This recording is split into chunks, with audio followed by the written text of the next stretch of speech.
Hello friends, welcome to my channel IGNOU BA English. आज हम लोग विलियम कार्लोस विलियम्स की पोयम स्प्रिंग एंड ऑल को डिस्कस करेंगे। तो चलिए इस पोयम को स्टार्ट करते हैं।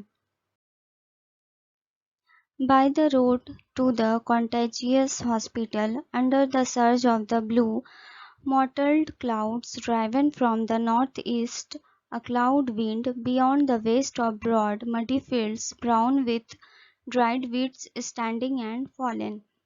यहाँ पर स्पीकर विलियम कार्लोस कहते हैं कि संक्रमित हॉस्पिटल जाने के रास्ते में देखते हैं कि इस रास्ते की हालत बिल्कुल ऐसी है जैसे किसी हॉस्पिटल में संक्रमित पेशेंट की हालत होती है, जो ऐसी इन्फेक्शियस डिसीज से लड़ता है जैसे अगर वो किसी दूसरे इंसान को टच कर दे तो वह भी संक्रमित हो जाए।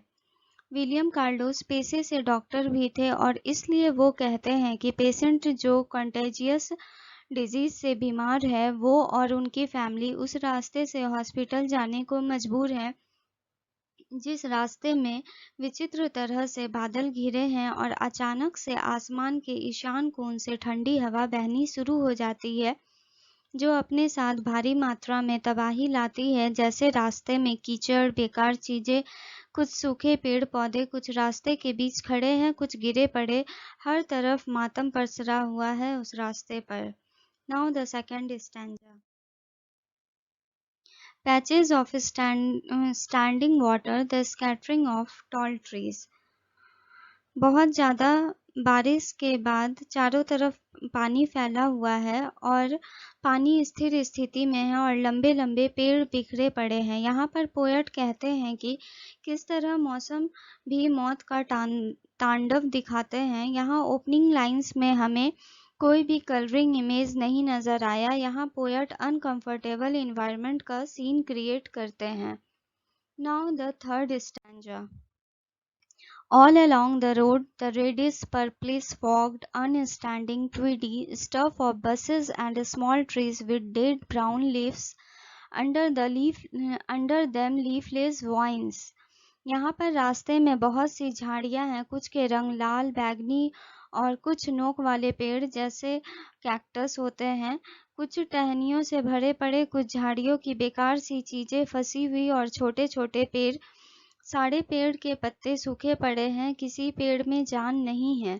इन प्लांट्स को पहचानना भी मुश्किल है कि कौन सी पेड़ के क्या यूजेस हैं और क्या नहीं। Now fourth stanza.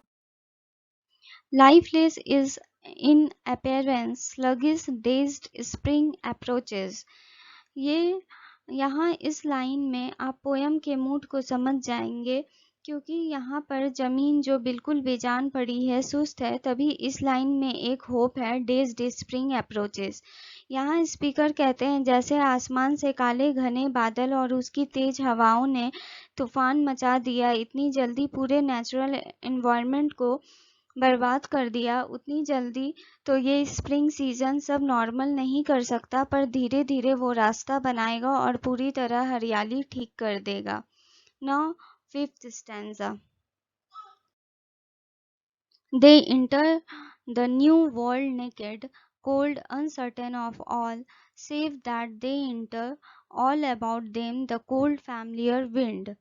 यहाँ पर स्पीकर ने new world means spring season में इंटर किया है जो आ रहा है।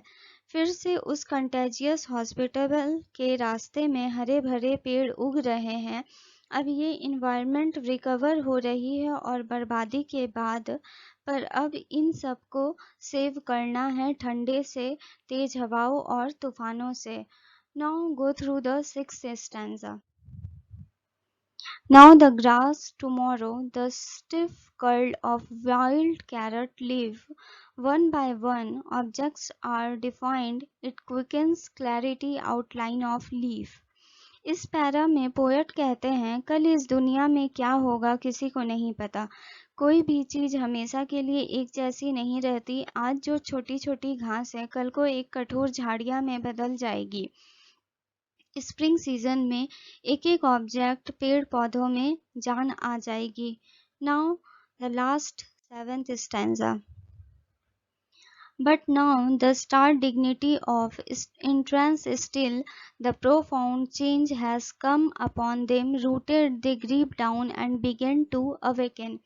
इस दुनिया में कोई भी चीज या कोई काम तुरंत नहीं हो जाता, आपको मेहनत करनी पड़ती है। उसी तरह पेड़ पौधे जब वो उपजते हैं तब वो अपनी गरिमा बनाए रखने की कोशिश करते हैं और अपने मिट्टी की जड़ों को पकड़कर जकड़े रहते हैं, तभी वो ऊपर की तरफ उठते हैं। इस पोयम में यही सीख मिलती है कि हमें अपने आत्मविश्वास को मजबूत रखना चाहिए, क्योंकि कोई भी चीज़ तुरंत नहीं बदलती, किसी चीज़ में तुरंत परिवर्तन भी नहीं होता। कोई भी अच्छी चीज़ धीरे-धीरे बनती है, पर ऐसा नहीं है कि वो चीज़ हमेशा रहे। इसलिए इस पोयम में मेटाफर यूज़ किया गया है, चेंज, ट्रांजिशन, थॉट और डेथ और न्यू लाइफ को शो किया गया है। तो चलिए इस पोयम की समरी को पढ़ते हैं। The poem is Spring and All, published in 1921 by William Carlos Williams. He was the speaker of the poem and uses images and visual effects of the real world so that readers can easily understand the poem and the poet's feeling. The poem is of 7 stanzas, in which every stanza differs in length. William wrote this poem towards the end of World War I. This means that the world was emerging from years of fighting and new hope, calm, happier future around the world. In the first stanza, the speaker going to a contagious hospital where he sees the blue sky covered with clouds and the road is filled with a large amount of mud, waste and the dead plants fallen down and the road is closed. After the heavy rain, the rainwater stands still and the tall trees scattering all around. This shows the disaster of the natural environment. The road is filled with different trees. Some are reddish, purplish. Some trees have fog, that is, cactus-like plants. Some plants are filled with twiggy. Some plants carry the waste material. These plants lose their grip and unable to acknowledge the plant uses. In the fourth stanza is a two-line couplet. In these lines, the readers can easily understand the poet's mood and meaning of the poem. Here, lifeless indicates the land, and the land is characterized by a lack of dead and dull figure. The landscape is sluggish due to natural disaster, but the spring season comes with new hope and desire that everything will be good slowly and slowly, because nothing can grow sudden. In the fifth paragraph, the spring season is arriving and fading winter is gone. Now the spring started making its presence, but slowly, slowly the land is filled with grass, small trees and strong bushes, but one object will never be sustained forever.